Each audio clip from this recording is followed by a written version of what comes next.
The cutting garden here at Beech Grove has traditionally been the home of the bounty of colour, and we've been adding to that with a series of herbaceous perennial drifts and standard roses. In this particular case, whipping standard roses that were added a couple of seasons ago, settled in, gave us some good flowering last season, but being whipping standards, well, now is the time to prune them. The reason you leave it so late is that you want these long stems to start to develop growth so that the weight of that growth will bring the stem down. So this time of the year, you really get a sense of where the growth is going to come from, a young shoot like that, for instance, and which wood is worth taking off, where the previous flower has happened, and also where a bud has been frosted. So the thing to do is, with a sharp, clean pair of secateurs, clean because you don't want to pass on disease from one rose to another after you've been pruning, just go in and take off those tips, just a centimetre or so above a good, healthy bud. So once you've finished cleaning up the canopy of the plant, you can then start to cast your eye down the standard trunk. And here we have a grafted stem here. It's grafted at the base and then budded up here. So this is a dog rose effectively. You don't want any of that on there. So go in and take that bud out altogether. If you leave it on, it becomes super vigorous and will completely dwarf the head of your rose. Then you can look at the roots, and it's not a bad idea at this time of the year to apply a specialist rose fertilizer. Give that a good soaking. It's activated, of course, by water, so the roots just simply can't get a hold of it if it just remains dry on the surface. And once that's soaked in, you can then add the traditional top dressing to a rose, which is well rotted horse manure. It has to be well rotted. So about 2 to 3 centimetres thick all the way around the rooting zone. That will help to seal in the moisture and give the roots a really good growing environment. Now, whilst we've introduced roses on the edge of the garden, what we thought we'd also try is to create a kind of bounty of roses in the centre as well. What we're going to do is create a disc of ground cover roses which will overlap these raised beds. And then in the centre of each raised bed will be a shrub rose. And then around the outside will be a whole kaleidoscope of colours, which, when underplanted with herbaceous and bulbs, should give us a year round of colour and interest.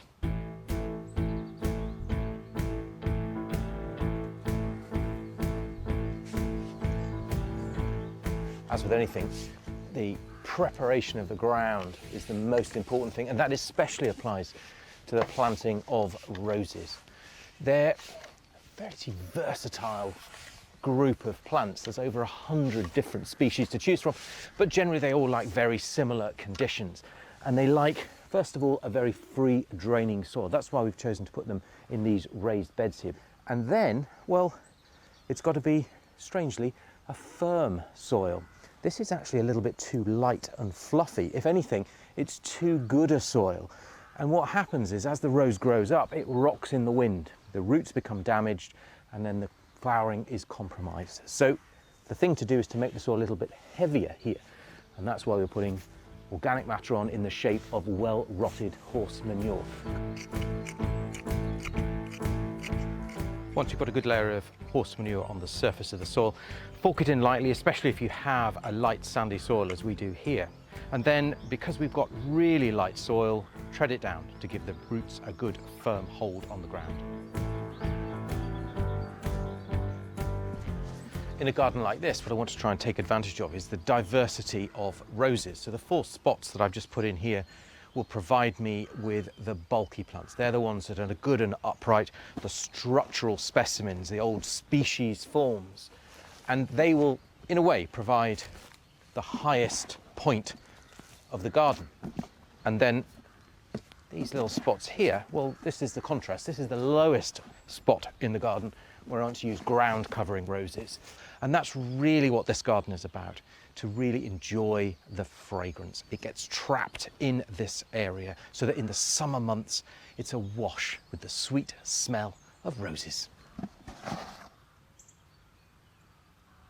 Anticipating that we were planting the rose garden, we ordered our plant stock earlier in the season, which means that we can buy them bare root. That effectively means you're getting much more for your money. And if you get them a little early and a bed isn't ready, don't worry. Just heel them in a bed like this, just a temporary planting bed, and the plants will be fine. And the thing to bear in mind is that what you're trying to do is to keep the roots as moist as possible. You can see we've got a good range of fibrous roots and some good structural roots on there, and we've heeled in right up to the crown of the plant. The only thing to remember is once they're lifted, they're then hugely vulnerable, especially on a day like today when the warmth is coming through. Keep these roots nice and moist, pop them straight in the ground.